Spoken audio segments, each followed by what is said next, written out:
আমার মা যশোদাকে পাবার উদ্দেশ্যে, ভগবানকে পাবার উদ্দেশ্যে মা যশোদা হাত পেতে থুয়েছিলেন। হাত যেমন একটা পাখিকে ধরবার জন্য হাত পেতে থই, তা তদ্রূপ আমার ভগবানকে পাবার জন্য মা যশোদা কেমন ভাব, কেমন ভাব, হাতটা হলো দেখেন। যশোদা অন্নদান করত, যশোদা বস্ত্র দান করত, যশোদা ফল দান করত, যশোদা শ্রীমদ ভাগবত যেখানে হতো, ভগবানের কথা যেখানে হতো, সাধুগুরু মনি ঋষি যেখানে থাকতো, তাদের সন্নিকটে যে নয়ন জল কেঁদে কেঁদে বলতো, হে গোবিন্দ, তুমি যদি আমার কখনো পুত্র হতে, আমার মনে দুঃখটা নিবারণ। তাহলে এক জন্মে কি ভগবানকে পাওয়া যায়? আমি মনে করলাম মা যশোদা ফল দান, জল দান, বস্ত্র দান সব দান করেছে, এক জন্মে কি ভগবান পাওয়া যাবে? তা যায় না।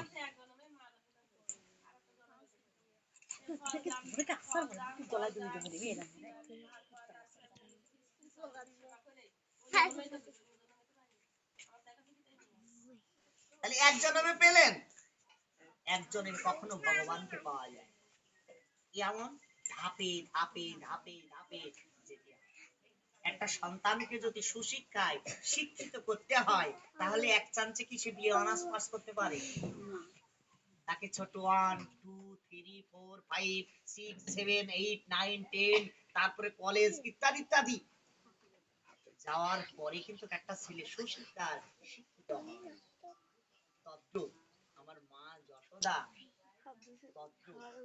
এইভাবে মনি ঋষি তপ জপ করতে করতে ভগবানকে পেলেন। এই তাপন যদি বলেন পূর্ণ জন্মে কি ছিলেন? বসেন বাবা, যে সবার তুল পূর্ব জন্ম, পূর্ব জন্মটা কাহাকে বলে?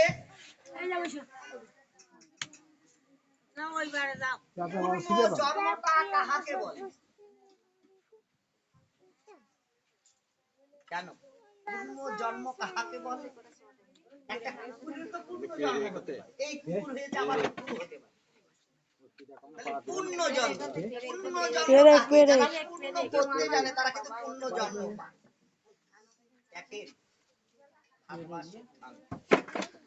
এই সব মনে সব ওই দিক থেকে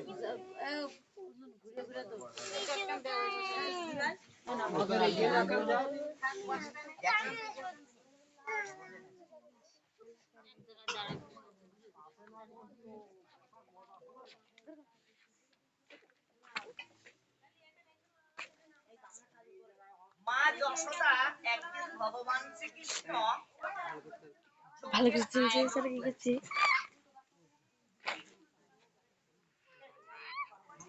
এখন যজ্ঞের আয়োজন যখন করলেন, তা সেই সত্য যুগে শ্রীহরি নারায়ণ যজ্ঞের আয়োজন করেছেন।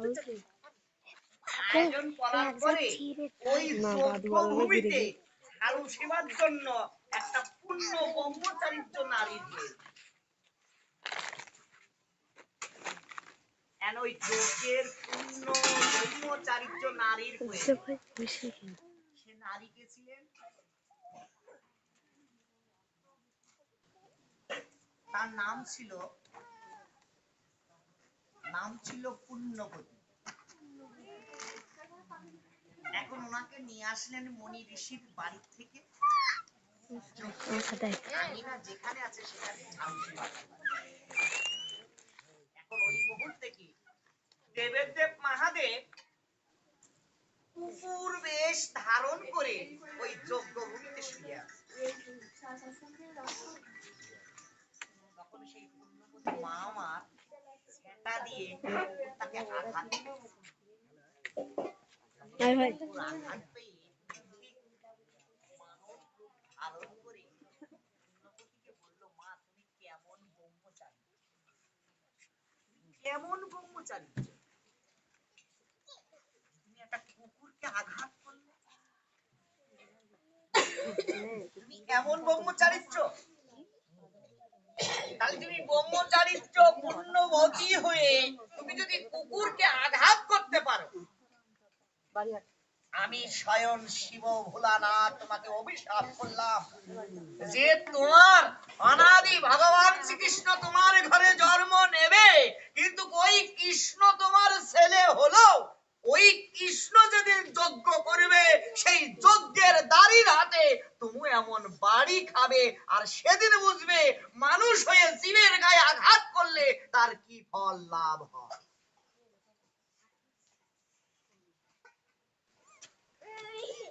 পুণ্যবতী বললেন, প্রভু কৃপা করে সংসার জনমে যেতে হবে মোর, আশীর্বাদ করলে ঠাকুর। কিন্তু আমি আশীর্বাদে সংসারে যাব, কিন্তু 12 মাসের মধ্যে 1 মাস জন্য কৃষ্ণ সেবা করতে পারি, সেই মাসটা সেই দিনটা আমাকে দিয়ে। 12 মাসে হাঁস মুরগি ছাগল ইত্যাদি ইত্যাদি কত জীব হত্যা করতে পারি, পারি নে, কিন্তু একটা মাস তার থেকে আমাকে বিরতি রেখো। সে কোন মাস? এই দামোদর মাস, নিয়ম সেবার মাস, ভগবানের মাসটাকে উনি দিন ধার্য করে দিয়েছেন। তুমি ওই মাসে যদি তোমার ওই 12 মাস 11 মাসের পাপ থেকে মুক্তি হতে হলে তোমার এই মাসে নিয়ম সেবা করে যেতে হবে। তাহলে নিয়ম সেবা এই জায়গাটায় ধরে রাখবে না, সেই সেবার কথা ভগবান শ্রীকৃষ্ণ সেই যজ্ঞ করেছিলেন, সকলকে নেমন্তন্ন করেছিলেন 100 বছরের জন্য। চলে আসছিল সেই 100 বছরের দুঃখে মা যশোদা পাগলের মতো। তাই তারকা রাজ্যে প্রভাসতীরে যজ্ঞের আয়োজন করেছিলেন অনাদি ভগবান শ্রীকৃষ্ণ। সেই যজ্ঞের দাঁড়ি ছিলেন, এবং ওই পাগল বেশে যখন আসছে, এসে যখন আসলো তখন বলছে যজ্ঞের ভিতরে ঢুকতে দেওয়া হবে না, আপনি পাগল। চুলটুল এলোমেলো তো, ময়লা কাপড় চোপড় যশোদা মার। উনি বললেন না, ওই তারকা রাজ্যের যে রাজা সে আমার ছেলে, আমি তার মা। হ্যাঁ, রাজা কোনোদিন আপনার মা হয়? আপনি তো পাগল। বারবার বলছে না, আমার মা, আমি তার মা, আমার পুত্র। একজন রাজা আর একজন রাজার মার হাত থাকবে কি নাকি? কিন্তু সে তো পাগল, গাড়ি চিনতে পারিনি। বারবার বলার পর যখন না শুনছে, তখন হাতের লাঠি দিয়ে মায়ের মাথায় মেরেছিল। যশোদার মা তখন নলাট থেকে রক্ত ধার করে বেরোচ্ছে। দেবশ্রী নারদ মুনি তাহা লক্ষ্য করে বলি, প্রভু এ তোমার কি লীলা, যে মা যশোদা কত কষ্ট করে যন্ত্রণা সহ্য করে তোমাকে বাল্য নীলার থেকে আজ বড় বানিয়েছে, তুমি রাজা হয়েছো, আর তোমার মার আজ আঘাত পেল। বলছে নারদ, তুমি জানো না পূর্ব লীলার ঋণ শোধ করলো আমার মা। পূর্ব লীলার খালি ঋণ শুধু বেড়ায় বেড়াচ্ছে শোধ কেন? করলো আমার মা।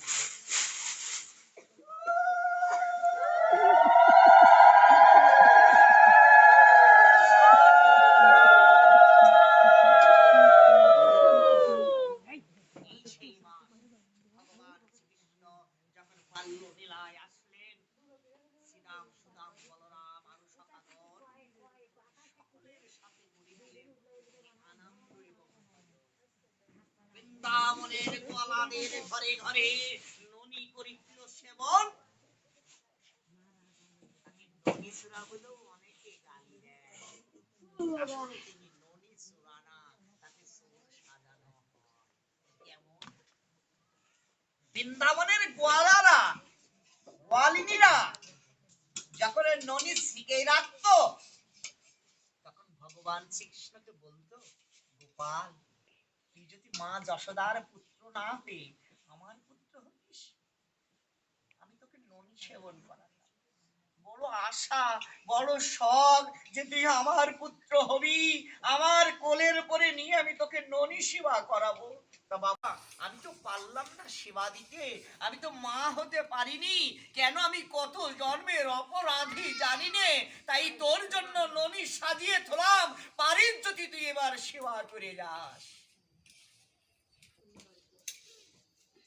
ভগবানকে নেমন্তন্ন করে থুত, ভগবান গোপাল বেশে বালক বেশে সখাদের সঙ্গে নিয়ে সেই ননি সেবন করত। কেউ যদি তার নাম না করে থুত তাহলে সেইটা কখনো সেবা করত না, আমার নাম করে থুত তাই সেবা করত। গোপালের সাথে চলে বলে আপন করে নেবে বলে ওই নালিশ আবার দিত মা যশোদার কানে। কেন? যশোদা যখন মারবে, ওই মারির ভয়তে গোপাল ছুটে দৌড় মারবে, তখন আমি পাজা করে কোলে তুলে নেবো আমার গোপালকে। তাই গিরিধারীকে পাওয়ার উদ্দেশ্যে যশোদা মায়ের কাছে নালিশ করত, যদি গোপাল ছোটে কোলে নেব।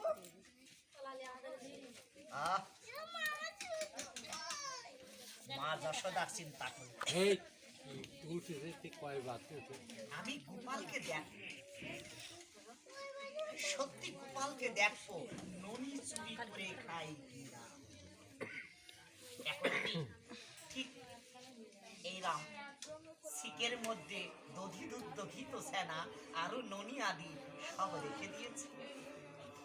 রাখার পরে এই শিকে আবার ঘন্টা বেজে দিয়েছে, যে যখন ননি পাল্টে যাবে ঘন্টা বেজে উঠবে তখন আমি সশরীরে গোপালকে ধরব।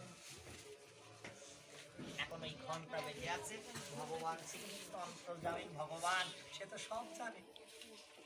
সে শিখের কাছে যে বলছে শ্রীরাম সুদাম বলরাম আরো সখাগণ, মা এক কাজ করেছে, মা বড় বুদ্ধিমান, কি করেছে তোরা তোরা বস। শিখের কাছে ঘন্টার কাছে বলছে ও ঘন্টা, আমি যখন নদী সেবা করবো তুই কি বাজবি? ঘন্টা কথা তো বলতে পারে না, ঘাট আছে এরকম মেনশন করতে আমি আর বাঁচবো। সত্যি? হ্যাঁ সত্যি। তুই কি বাঁচবি নি? সত্যি? হ্যাঁ সত্যি। ঘন্টা বলছে হ্যাঁ সত্যি, ঘাট এক ঘন্টা মনে মনে বলছে ঠাকুর কখন বাজবে আমি বাজবো, এখন বাজবো, মানে যখন বাজতে হয় ঠিক তখনই আমি বাজি। ওই ননি ঘন্টা যখন এই কথা বলেছে সীতাম সুদাম বলরাম সখাগণ, তখন এই কাঁধের পরে কাঁধকে সব বাবু হয়ে মানে উপুর হয়েছে। আমার ননি গোপাল কি করলেন, তাহার পরে উঠে ননি যখন পারছে তখনও কিন্তু ঘন্টা বাজিনি, ননি যখন হাতে নিয়েছে তখনও বাজিনি, ননি যখন গোবিন্দ নাম অর্থাৎ গুরু নাম স্মরণ করে ভগবান শ্রীকৃষ্ণ যখন জিহ্বা মূল্যে দিয়ে ঢোক গিলেছে ঘন্টা প্রাম প্রাম করে বেজে উঠেছে। ভগবান শ্রীকৃষ্ণ বলছে এই তুই যে কেবল বললি বাঁচবো না, বলছে প্রভু আমি তো বলেছিলাম বাঁচবো, আমি তো বলেছি বাঁচবো না, তা তুই বাঁচবি কেন? ও প্রভু যখন পুরোহিত বৈষ্ণব ঠাকুর তোমাকে কেঁদে কেঁদে সেবা দেয় তখন তুমি আসো না, আমি দেখতে পারি না তোমার সেবা, কিন্তু ঘন্টা বাজিয়েই কিন্তু তোমাকে সেবা দেয়। আজ আমি সশরীরে চোখে তোমাকে দেখলাম সেবা নিতে, আমি কি না বেঁচে থাকতে পারি প্রভু? তাই বেঁচে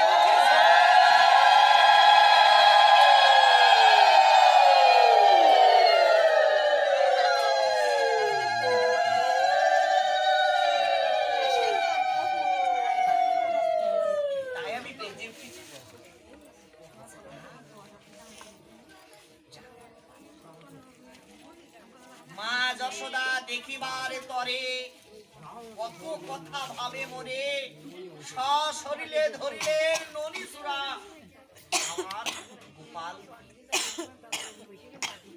গোপালকে পেয়ে মা যশোদা কি করলেন, উঠোনের মাঝখানে ঠিক রশি দিয়ে ভগবানকে বাঁধছে, ভগবানকে বাঁধছে। এখন ভগবানকে কি বাঁধতে হয়? ঠিক যশোদা মা ভগবানকে বাঁধছে। ভগবান শ্রীকৃষ্ণ মায়ের কাছ থেকে না ছুটে যেয়ে মা যেমন ভাবে দাঁড়াতে বলেছে ঠিক তেমন ভাবে দাঁড়িয়েছে। কেমন ভাবে? একটা পা ভেঙে দিয়ে আর একটা পা সোজা হয়ে দাঁড়িয়েছে। যশোদা মা অতি রাগে সহিতে না পেরে আমার ননীসুরা গোপালকে বাঁধছে। ভগবানকে কি বান্ধা যায়? পদকর্তা নরোত্তম দাস বৈষ্ণব পদাবলী রচনা করেছে, তার বাধাও তো যায় না, তার বাধাও তো যায় না। দেখেছো? ওরে মনের মতন মন না হলে বাধাও তো যায় না। কত সুন্দর কথা, যে মনের মতন মন না হলে বাধাও তো যায় না। কি ভক্তি প্রেম রসি না হলে তার বাধাও তো যায় না। আমার মা তো ভক্তি ছিল, ওই মুহূর্তে যশোদার মায়ের ভক্তি ছিল না, ছিল অনুরাগ। আবার অনুরাগ না হলো গোবিন্দকে ধরা যায়, অনুরাগ হতে হবে। তাই অনুভূতি আর অনুভাবনা এক নয়। ভগবান শ্রীকৃষ্ণকে পাবার উদ্দেশ্যে কি করলেন? মা যশোদা তাকে বাঁধছে। যত পুষছে তত দুই আঙুল, যত পুষে আছে তত দুই আঙুল। তাহলে এখানে কি বললেন? দামোদর মাস। তাহলে দাম শব্দ কি?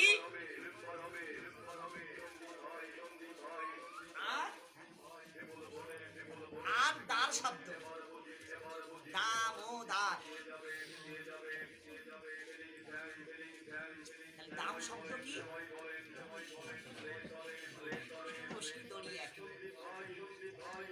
আর দার শব্দ